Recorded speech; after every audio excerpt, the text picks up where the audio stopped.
Batting શરૂ થઈ છે। નીચાણવાળા વિસ્તારોમાં પાણી ભરાવાની શરૂઆત થઈ હોવાની વિગતો મળી રહી છે। તમને જણાવી દઈએ કે સૌરાષ્ટ્રમાં પણ ભારે વરસાદની આગાહી છે, યલો એલર્ટ છે। તે વચ્ચે રાજકોટમાં સતત 2 દિવસથી વરસાદી માહોલ જામ્યો છે। અનેક એવા રાજકોટના જે સ્થાનિક વિસ્તારો છે કે જ્યાં હાલ નીચાણવાળા વિસ્તારોમાં પાણી ભરાવાની શરૂઆત થઈ ગઈ છે। યાજ્ઞિક રોડ હોય કે રૈયા ચોકડી હોય, એ તમામ વિસ્તારો છે કે જ્યાં હંમેશાથી પાણી ભરાતું આવ્યું છે અને ફરી એક વખત પાણી ભરાવાની સમસ્યા સર્જાઈ છે। રાજકોટમાં પહેલા જ વરસાદે પાણી થઈ ગયા હતા રસ્તાઓ અને ફરી એક વખત નીચાણવાળા વિસ્તારોમાં પાણી ભરાવાની શરૂઆત થઈ છે। જો કે આગામી હવે કલાકોમાં રાજકોટમાં સારો એવો વરસાદ પડી શકે છે।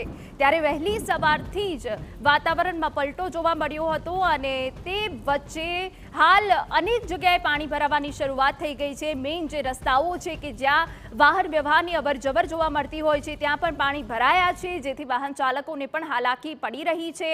રાજકોટમાં વહેલી સવારથી કાળા ડિબાંગ વાદળો વચ્ચે વરસાદની શરૂઆત થઈ છે।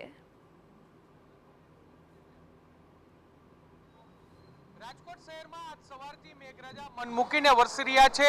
છૂટક વરસાદ પડી રહ્યો છે, પરંતુ જે રીતે વરસાદ પડી રહ્યો છે તેને કારણે નીચાણવાળા વિસ્તારોમાં પાણી ભરાવાની શરૂઆત છે તે થઈ ગઈ છે। આપને હું દ્રશ્યો બતાવવા માંગીશ। રાજકોટના 150 ફૂટ રિંગ રોડના દ્રશ્યો છે કે જ્યાં આપ સ્પષ્ટપણે અત્યારે જોઈ રહ્યા છો।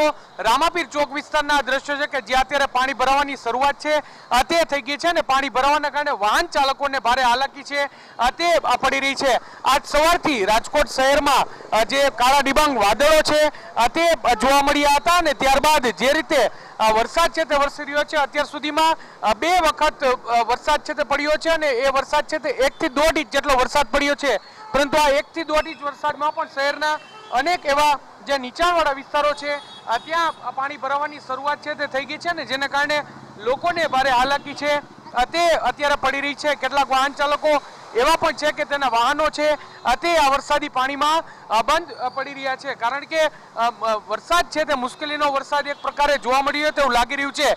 રાજકોટમાં જ્યારે આ ઓવરબ્રિજ છે તે તૈયાર થયો નહોતો અને તે પહેલા પણ અહીં વરસાદી પાણી છે તે ભરાતા હતા, પરંતુ હવે જ્યારે ઓવરબ્રિજ છે તે તૈયાર થઈ ગયો ત્યારબાદ પણ જે મહાનગરપાલિકા છે તેમના દ્વારા કોઈ દરકાર છે તે લેવામાં આવી નહીં। કેટલાક લોકો છે, આપણે તેની સાથે વાત કરીશું।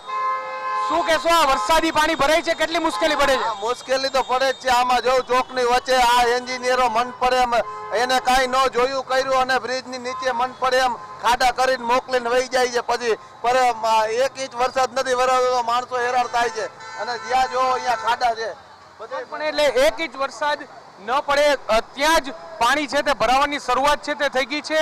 આ જ પ્રકારના દ્રશ્યો રાજકોટના 150 ફૂટ રિંગ રોડના એટલે કે રૈયા ટેલિફોન એક્શન વિસ્તાર છે ત્યાં પણ આ પ્રકારના દ્રશ્યો છે તે સામે આવ્યા છે।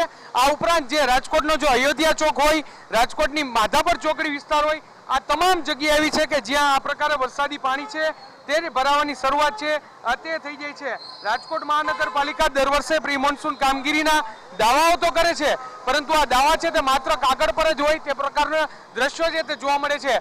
આ રાજકોટની મુખ્ય ચોકડી છે। મુખ્ય ચોકડી એટલા માટે કહી શકાય કારણ કે જો સ્માર્ટ સિટી તરફ જવું હોય તમારે તો પણ આ ચોકડી તરફથી જવું પડે અને આ ઉપરાંત જે માધાપર ચોકડી જામનગર રોડ તરફ જવું હોય તો પણ, અને આ એટલો એક જ એવો નીચાણવાળો વિસ્તાર છે કે જે આ પ્રકારે પાણી છે તે ભરાય છે અને તેને કારણે વાહન ચાલકોને પારાવાર મુશ્કેલી, વાહન ચાલકોને ભારે હાલાકી છે તે અહીં પડી રહી છે। જો તમારું વાહન છે તો તમે થોડું પણ ઊભું રાખ્યું તો આ વરસાદમાં છે તે પાણી તમારું વાહન છે તે અટકાઈ શકે છે। મહત્વની વાત છે કે રાજકોટ શહેરમાં હજુ પણ, હું તમને જો વાતાવરણની વાત કરવામાં આવે તો રાજકોટમાં હજુ પણ વાદળછાયું વાતાવરણ છે તે જોવા મળી રહ્યું છે અને જે પ્રકારની જે મેઘાડંબર જેવી સ્થિતિ છે તે જોવા મળી છે તેના પરથી એટલું સ્પષ્ટ છે કે રાજકોટમાં હજુ પણ વરસાદ છે તે વરસી શકે છે। હવામાન વિભાગે જે રીતે આગાહી કરી છે કે આગામી જે 2 થી 3 દિવસ સુધી ભારેથી અતિભારે વરસાદ છે તે રાજકોટ શહેરમાં વરસી શકે છે અને તેની પહેલા તંત્રએ જાગી જવાની એટલા માટે જરૂર છે, કારણ કે જો વધારે વરસાદ પડે, જો આ 1 ઇંચ વરસાદમાં આ પ્રકારની સ્થિતિ હોય તો વધારે વરસાદ પડે તો કયા પ્રકારની સ્થિતિ થાય તે એક સમજી શકાય છે અને તેને લઈને યોગ્ય આયોજન કરવું ખૂબ જ જરૂર છે। તમે જુઓ અહીં કેટલાક વાહનો છે તે વરસાદી પાણી છે તેમાં બંધ પડી ગયા છે અને વચ્ચોવચ ઊભા રહી ગયા છે। એટલા માટે જ હવે જો હજુ પણ વરસાદ પડે તો આ વિસ્તારમાં હજુ પણ વધારે પાણી છે તે ભરાઈ શકે છે અને તેને કારણે ટ્રાફિક જામ છે તેની પણ સમસ્યા છે તે સર્જાઈ શકે છે। જરૂરથી રાજકોટ મહાનગરપાલિકાનું તંત્ર છે તે પ્રી મોન્સૂન કામગીરીની વાતો કરે છે, પરંતુ કેટલાક એવા નિશ્ચિત વિસ્તારો છે, કેટલાક એવા નક્કી વિસ્તારો છે કે જ્યાં પાણી ભરાય જ છે અને રાજકોટ મહાનગરપાલિકા છે તેમને પણ ખબર છે. વસરામ સાગઠિયા આપણી સાથે જોડાઈ ગયા છે. વસરામભાઈ, રાજકોટમાં પ્રી મોન્સૂન કામગીરી ક્યાંય દેખાતી કેમ નથી? આ તો શરૂઆતનો વરસાદ છે અને તે વચ્ચે લોકોને હાલાકી પડી રહી છે. મેં રાજકોટ મહાનગરપાલિકાના કમિશનરને પ્રી મોન્સૂનની કામગીરી માટે રૂબરૂ જઈને આવેદન પત્ર આપેલું છે 4 તારીખે 4/6.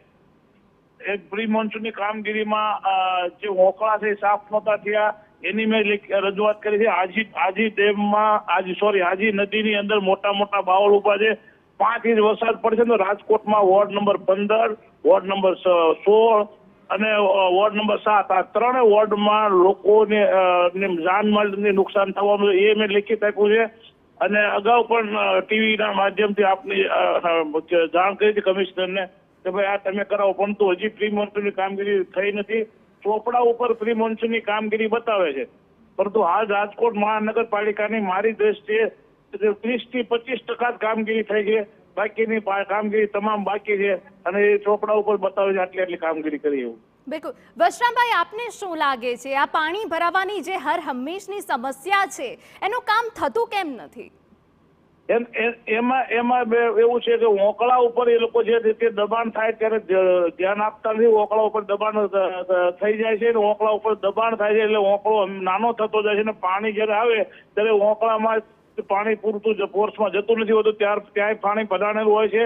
અને રોડ જે રાજકોટના રોડનો RNB નો નિયમ એવો છે ઢોરો ઉપર બંને સાઈડમાં થોડો ઢાળ હોય એટલે પાણી કોઈ દિવસ રોડ ઉપર આવે નહીં. પરંતુ રાજકોટ મહાનગરપાલિકાના ખાડા રાજમાં ખાડા જ છે, રોડ જ છે, દેખાય નહીં તમને. જો વરસાદ આવે ને એટલે તમને વચ્ચે રોડ નહીં દેખાય, નકરું પાણી ખાડા વચ્ચે ભરાઈ જાય છે.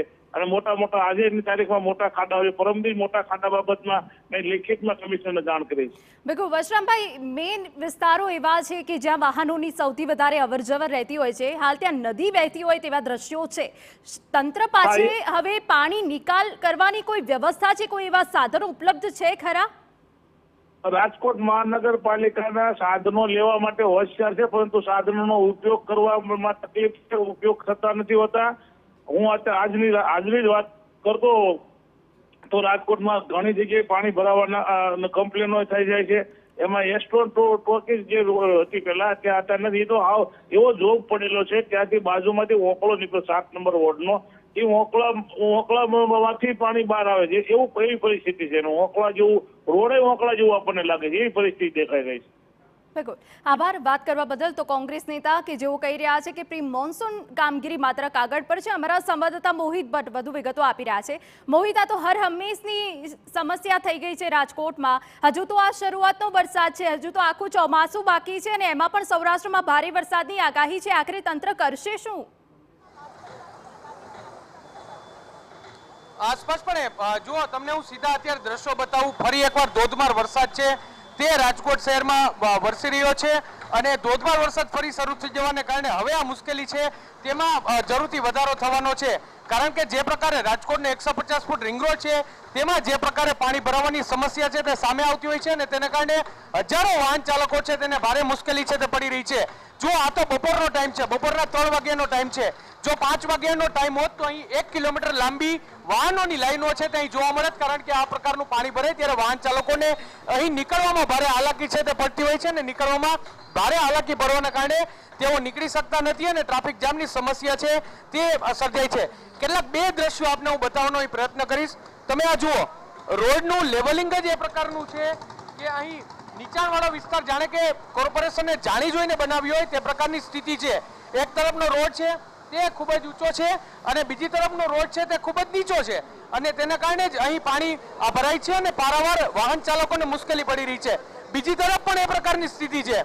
બીજી તરફ પણ જે રોડ છે તે ખૂબ જ નીચો રોડ છે અને એક પ્રકારનો ઢાળ આપવામાં આવ્યો હોય તે પ્રકારની સ્થિતિ છે અને એટલા માટે જ પાણી છે તે ચોકમાં જ એટલું ભરાય છે કે દરેક વાહન ચાલકને ભારે હાલાકી પડે. કારણ કે જે નાના વાહનો છે તેને ટાયર ડૂબી જાય તેટલું પાણી છે તે અહીં ભરાય છે અને એટલા માટે નાના વાહનો છે તે બંધ પણ પડી જાય છે.